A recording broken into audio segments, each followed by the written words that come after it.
I'm Amanda with amandascorner.com. Today I'm going to show you an exercise called Reverse Push Through on the Half Cadillac. This is one of those Pilates exercises that looks really simple when you're watching it, but in fact it's generally very, very intense for most people, no matter how flexible you are. It's going to work on opening the upper chain of the body.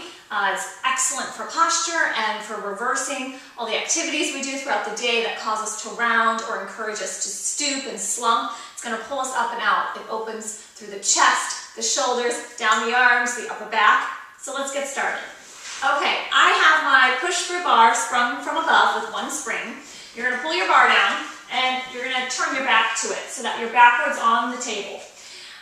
You can start with either hand grip. Generally, clients will begin with whatever's easiest for them, what feels most natural, and that's fine. So it can be overhand or underhanded. If you're able to, you'll bring the thumbs and wrap them around with the fingers. Sometimes that doesn't feel safe and secure. So if needed, you can bring a thumb around the opposite side. But if you can, you'll just stick them over with your fingers and let everything be like a blade hand. So it's all in one unit. I have my legs straddling the table. My feet are planted into the floor. I like to start this way just to take the legs out of the equation, and then we'll add them in if we're able to. Okay, nice tall posture, of course. We're going to draw the shoulders down, tummy's pulling in, and you're simply going to begin to lean back until you feel a stretch. So, like I mentioned at the beginning of the video, this opens up the whole upper chain of the body. And it may vary where you feel the stretch. It might be different on your right side and your left side. It might be different from one practice session to the next. And if you're a teacher, it might be different from one client to the next. So you might feel this through the elbows is a really common intense spot, but it could be the shoulders or the forearms or the back. Okay, so after you hang out here with a nice tight tummy, you're going to start to lift up and forward.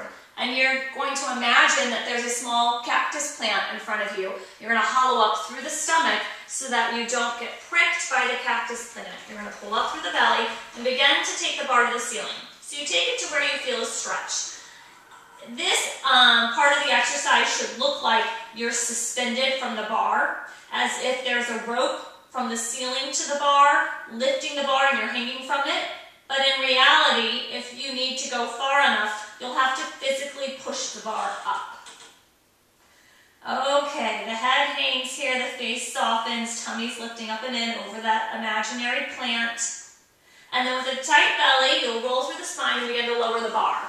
So if that felt okay, and you can add on to the next level, you'll go ahead and sink back into this and find your stretch. And then extend the legs long to the outsides of the table so that they're wide. If you're okay here with straight legs, then you're going to pull the feet back and soften the toes so that the feet are edged. And you're going to hold and breathe. So as we come up and forward, you'll do your best to keep the legs long. And that might begin to stretch and open through the hamstrings as well. It's kind of a bonus. Hold and breathe. Let the head relax and hang here. Ideally, you would stay for 30 seconds, but that feels like a very long time in this intense stretch for most people. When you're ready to release, again, you'll roll down. So we're going to do this one more time. You'll come back and find your stretch. If all was good with the second repetition there, with the legs long, then you're going to take them and glue them in the center of the table. So now the legs are together as if they were one leg. You're going to let the inner thighs draw together. You're going to pull up through the pelvic floor, tighten the tummy, and then draw those shoulders down.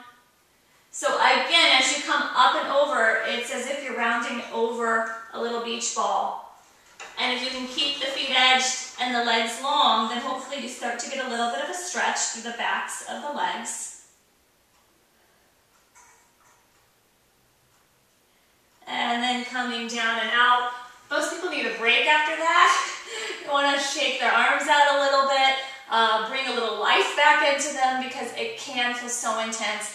It opens soft tissue, it gets into the neural tissue, and then you would repeat this with your opposite grip. I like to go through those 3 variations. So I would start again by straddling the table, then bringing the legs out long, and then bringing them to the center, going in both directions. So again, hopefully it looks like a fairly easy exercise. It should look fairly easy, but it should not feel easy. It's really, really very intense. I can still feel it in this right arm. But it is fantastic. The reason it's so intense is because we need to stretch those areas. We're tight there. Like I said at the beginning of the video, we do so many things throughout our day that discourage lifting up and out of our bodies and staying open through the upper trunk that we need to stretch and release. So this is a fantastic one. This is somewhat of a narrow bar. So some people cannot actually get into that position. They can't grab this bar behind them. It is helpful to have the legs straddling the table. That will open up and give them a little bit more space. And if it's not available to them, then you can work over a foam roller or maybe over a big physio ball, work some different stretches to open that area so that they're able to get into that starting position. And then they may need to stay in that straddled leg posture for all 3 repetitions. So try it out, play with it, and let me know what you think. You can email me at amandascorner, CORENER, @charter.net. Thanks for joining me today. Bye-bye.